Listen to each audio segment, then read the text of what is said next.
Eto, sa usaping liga natin ngayong araw, kinumpirma na ng International Criminal Court o ICC Pre-Trial Chamber 1 ang mga charges o sakdal sa kasong Crimes Against Humanity laban kay dating Pangulong Rodrigo Duterte. Dahil dito tutuloy na sa trial o paglilitis ang kaso ng dating Pangulo. Kinumpirma din ng ICC Appeals Chamber ang jurisdiction nito sa kaso ni Duterte. Kaya naman sa ating tanong sa bayan ngayong Sabado, April 25, 2026, ano ang reaksyon mo sa pagtuloy sa paglilitis ng kaso ni dating Pangulong Duterte sa ICC? Ano ang reaksyon mo sa pagtuloy sa paglilitis ng kaso ni dating Pangulong Duterte sa ICC? Mag-text ang inyong opinion sa 0917-626-1169, 0917-626-1169, o mag-comment sa ating live stream sa Usaping Legal Facebook page at sa Facebook page ng Radyo Pilipinas. Para pag-usapan ng usaping yan, makakausap natin ng ICC Accredited Lawyer at Executive Director ng Center for International Law o CenterLaw na si Attorney Gilbert Andres. Good morning, Attorney Andres. Welcome back sa Usaping Legal. Attorney Danny Galang po. Kayo ay napapakinggan sa Radyo Pilipinas at napapanood din ho sa Free TV. Magandang umaga, Panyero, Attorney Danny. Good morning, sir. Ito, double victory ho yung nangyari. Ito nakaraang linggo, no? Nag-confirm ho ng jurisdiction itong ICC at kinumpirma din ho, no, yung mga charges kay dating Pangulong Duterte.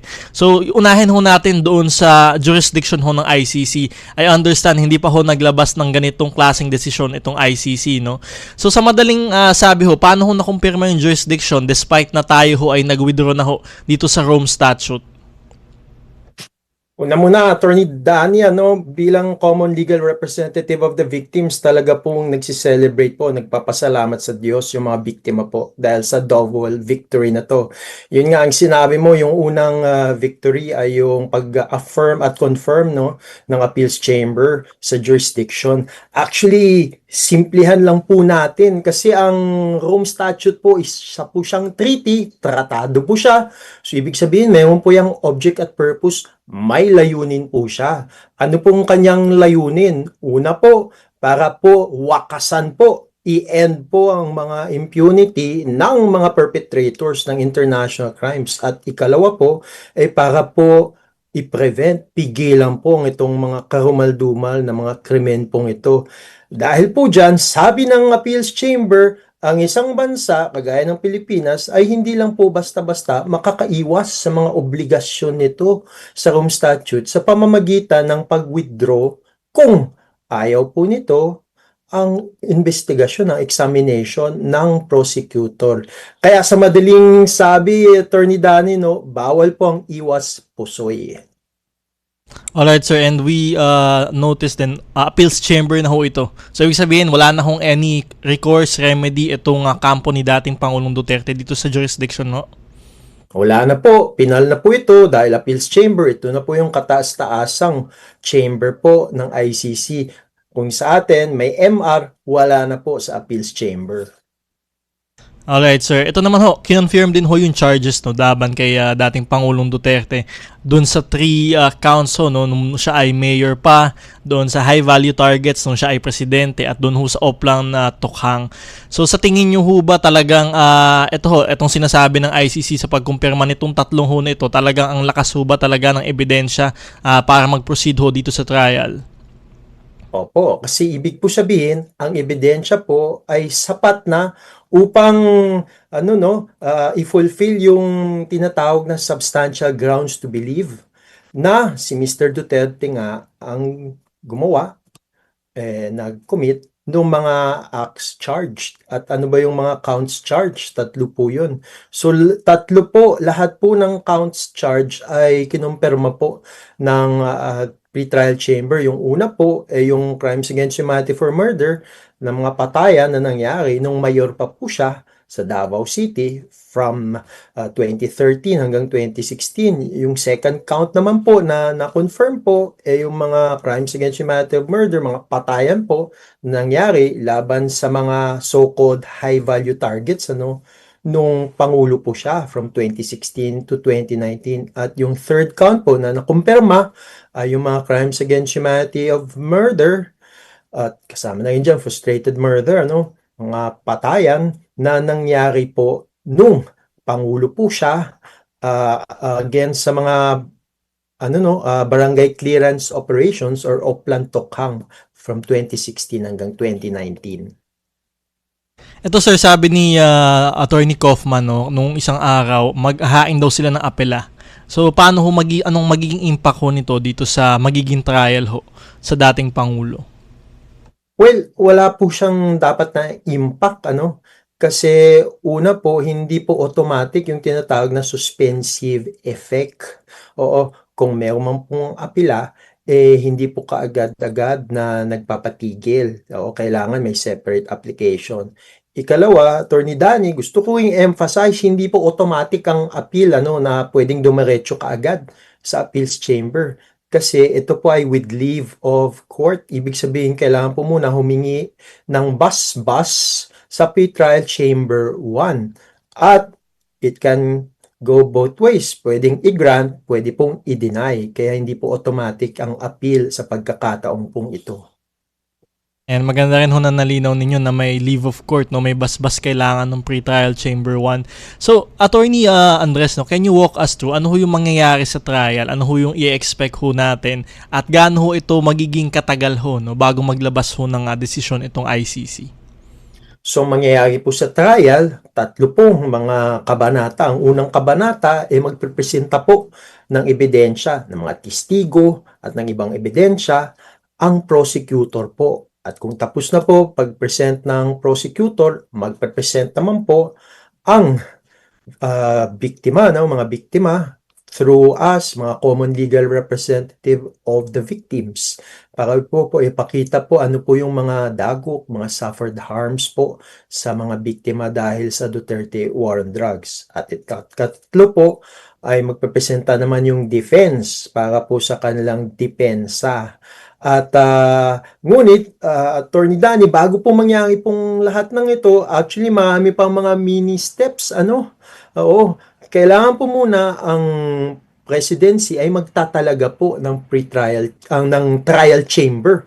So, kailangan pang italaga ng presidency kung aling trial chamber ang maglilitis sa kaso po laban sa akusado na ngayon ay si Mr. Duterte. At kailangan din po magkaroon ng conference, ng pagpupulong para po ilatag kailan po yung simula ng trial proper at kailangan po ng preparasyon para po sa paglilitis or preparation for trial. Dito po yung mga disclosure, pagpapahiwatig, sino bang mga testigo na ipepresenta, ano bang mga dokumentong ipepresenta, at how many months will that take? It's ang pinakamabilis po ay 6 months, yung preparation for trial hanggang 1.5 years. So, baka po ang simula October of this year or October of next year. Ngunit, gusto ko rin pong i-emphasize na para po sa mga biktima ay gusto na po nilang kaagad-agad magsimula ang paglilitis sa taong ito. Alright, ang dami pa ho palang pagdadaanan, no. Pero Attorney Andres, yung buong trial ho hanggang makarating ho dun sa desisyon, usually ho ba gaano katagal ang inaabot nito dito sa ICC ho? Ang estimate ko lang po anywhere po from 2 to 4 years po. Now, ano ba yung isang konteksto dito na dapat maintindihan po natin? Ang context kasi dito is that isa lang po yung type, isa lang po yung tipo ng krimeng international crime, which is crimes against humanity for murder. Sa ibang kaso kasi ng ICC, kagaya po sa Al-Hassan, marami pong tipo ng mga international crimes, merong chinarge na crimes against humanity at meron ding mga war crimes, kaya mas komplikado. Ngunit hopefully, ang magpapabilis po dito, isang tipo lang po ng international crime, which is crimes against humanity. So ito ho bang mga trial, mapapanood ho ba natin ito ng taong bayan? Ho, naka-livestream din ho ba ito katulad ng mga nagdaang pagdinig ho ng ICC?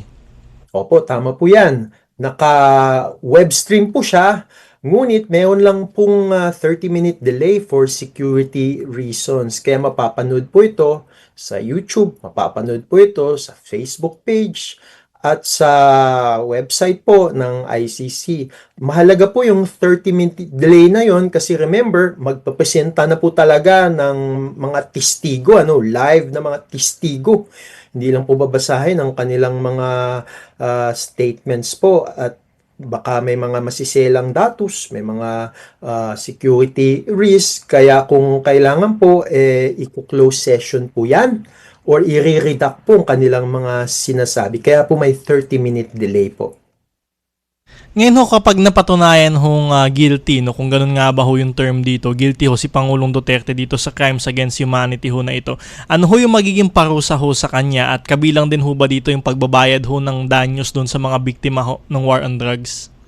Now, sige. In that circumstance, assuming meron ng finding of guilt after the trial, and this is a hypothetical, opo, magkakaroon po ng tinatawag na sentencing, hearing. Doon po na naman iaalamin kung ano po yung sentensya ayon sa trial chamber. At ang maximum po sa Rome Statute ay 30 years. Hindi po kagaya sa atin dito na may reclusion perpetua, na 20 years and 1 day up to 40 years. Hanggang 30 years pong pinaka-maximum. Pero naayon po yan sa mga circumstances na i-consider po in a sentencing decision. Tapos po, meron po na reparation stage, kung saan po aalamin ano ba yung mga danyos na dapat po ibigay ng isang convicted na accused dun po sa mga biktima. So, separate naman po to na session. At doon po magpresenta nga ng argumento at mga ebidensya ang mga biktima. Tapos doon malalaman kung magkano po yung reparations na ibibigay po ng isang convicted accused. Ngunit ito po ay mga hypothetical po. Kasi ang tagal ho ng 30 years at alam naman ho natin kung ilang taon na ho yung dating Pangulo. Ito naman, sir, na-mention ho yung mga co-perpetrators katulad ni Senator Bato de la Rosa and Senator Bongo. So, aasahan na ho ba natin na maglalabas na ho ng warrant of arrest itong ICC ho sa kanila? Sige, dalawang sagot po. Yung unang sagot ko po, yung pong application ng isang arrest warrant, ang gagawa po na yan, ang Office of the Prosecutor before the pre-trial chamber. Ngunit yung proseso po ng pag-apply ng arrest warrant ay nakaselyo po yan, sekreto po yan. Kaya wala po talagang nakakaalam labas po sa ICC kung meron ngang application at kung meron na pong ICC arrest warrant. Ngunit, having said that, ang ikalawang sagot ko po ay umaasa po mga biktima na sana po meron na ngang ma-issue na mga ICC arrest warrant laban po sa 8 co-perpetrators kagaya po ni Senator Bato at Senator Bongo dahil logical lang po ito na ayon po ito sa mga confirmed na charges po. So sir, ulitin lang natin, ang mag-a-apply ho noong mga for the warrant is the prosecutor ng ICC, Opo. tama ho ba? Tama po yan, prosecutor po at it's before the pretrial chamber. Now, kung sa ating pang tawag sa proseso yun, ex parte, wala pong kabilang partido, tanging prosecutor lang po ang mag-a-apply, kaya sikreto po yan, nakaselyo po yan, para pangalagaan din yung proseso na hindi po ma-broadcast kung sino man po yung subject ng arrest warrant. Baka kasi magtago na You mentioned that, sir. Ito nga, nagpe-prescribe ho ba yung arrest warrant? Kasi, alam natin si Senator Bato de la Rosa nagtatago na for so many months. So, nagpe-prescribe ho ba ito? Pwede ho bang taguan na lang itong arrest warrant na to para hindi ho sila talaga mahuli ng ICC? Wala po siyang prescriptive period po ang arrest warrant, wala po siyang expiration date, In fact, Attorney Danny, merong pagkakataon ng isang suspect in the person of Joseph Kony, meron po siyang arrest warrant, if I'm not mistaken, since last decade pa po. At hindi po siya mahanap, hindi po maserve ang arrest warrant, kaya last year po nagkaroon ng confirmation of the charges hearing kahit po wala po siya. At sa unang pagkakataon po na tuloy pong confirmation of the charges hearing kahit po wala po ang suspect, hindi po na-arrest, dahil mayroong actually exception na kung talagang nagtatago, talagang imposible nang ma-serve at talagang lahat na-exhaust na, pwede pa rin magkaroon ng confirmation of the charges hearing. Ayan ho, talagang madami pa ho talagang mangyayari dito. No? Panghuli na lamang ho, Attorney Andres, ano ho yung mensahe nyo ho dito sa mga biktima ng war on drugs at syempre dun sa mga taga-suporta na rin ho ni dating Pangulong Duterte?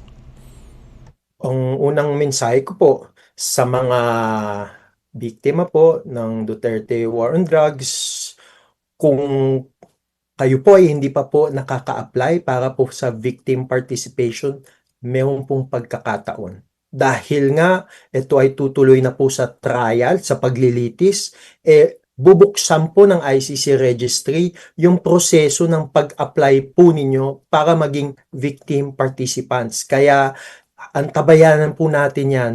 At kung bubuksan na po yan, wala na pong deadline, rolling basis na po yan.